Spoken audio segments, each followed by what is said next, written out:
வணக்கம் ஜெபஸ்டின். பாமக தலைவர் அன்புமணி தலைமையில் சென்னை எழும்பூரில் இருக்கக்கூடிய ராஜரத்னம் ஸ்டேடியத்தில் தற்போது ஒரு மிகப்பெரிய போராட்டமானது துவங்கி நடைபெற்று வருகிறது.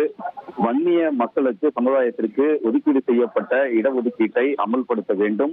தமிழகம் முழுவதும் சாதிவாரி கணக்கெடுப்பை காலதாமதம் இல்லாமல் உடனடியாக அந்த கணக்கெடுப்பை நடத்த வேண்டும் என்ற கோரிக்கைகளை முன்வைத்து மாநில அளவிலான இந்த போராட்டமானது தற்போது துவங்கி நடைபெற்று வருகிறது.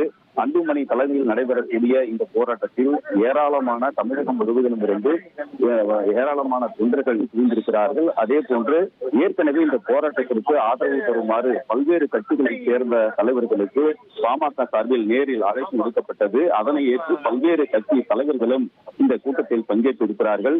பாஜக மாநில துணைத் தலைவர் கருநாகராஜன், நாம் தமிழர் கட்சி மாநில ஒருங்கிணைப்பாளர் களஞ்சியம், பெருந்தலைவர் மக்கள் கட்சி தலைவர் என்ஆர் தனபாலன், மேலும் பூவை புரட்சி பாரதம் கட்சி தலைவர் ஜெகன்மூர்த்தி உள்ளிட்ட பல்வேறு கட்சிகளைச் சேர்ந்த தலைவர்கள் கலந்து கொண்டிருக்கிறார்கள். அம்மா மக்கள் முன்னேற்ற கழகத்தின் சார்பில் முன்னாள் அமைச்சர் செந்தமிழனும் கலந்து கொண்டிருக்கிறார். இந்த தற்போது அனைத்து கட்சி தலைவர்களும் இந்த கூட்டத்தில் பங்கேற்ற நிலையில் தற்போது கோரிக்கைகளை வலியுறுத்தி அன்புமணி தலைமையில் கோஷங்களை எழுப்பி வருகிறார்கள். தமிழக அரசு காலதாமதம் இல்லாமல் வன்னிய சமுதாய மக்களுக்கு இந்த தனி இடஒதுக்கீட்டை 10.5 விழுக்காடு இடஒதுக்கீட்டை அமல்படுத்த வேண்டும்.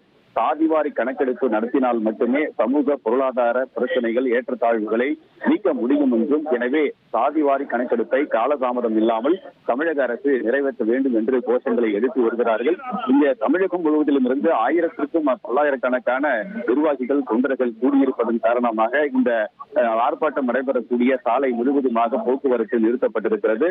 நூற்றுக்கணக்கான போலீசார் பாதுகாப்பிற்காக குவிக்கப்பட்டிருக்கிறார்கள். ஏதேனும் அசம்பாவிதம் நடந்தால் கைது செய்வதற்கு ஏதுவாக ஏராளமான மாநகர பேருந்துகளும் தயார் நிலையில் வைக்கப்பட்டிருக்கின்றன. தொடர்ந்து இந்த போராட்டமானது நடைபெற்று வருகிறது. இதே கோரிக்கை வலியுறுத்தி கடந்த 12ஆம் தேதி இதே இடத்தில் பாமக நிறுவனர் ராமதாஸ் தலைமையில் போராட்டம் நடைபெற்ற நிலையில் 5 நாள் இடைவெளிக்கு பிறகு அன்புமணி தலைமையில் தற்போது இந்த போராட்டமானது துவங்கி நடைபெற்று வருகிறது.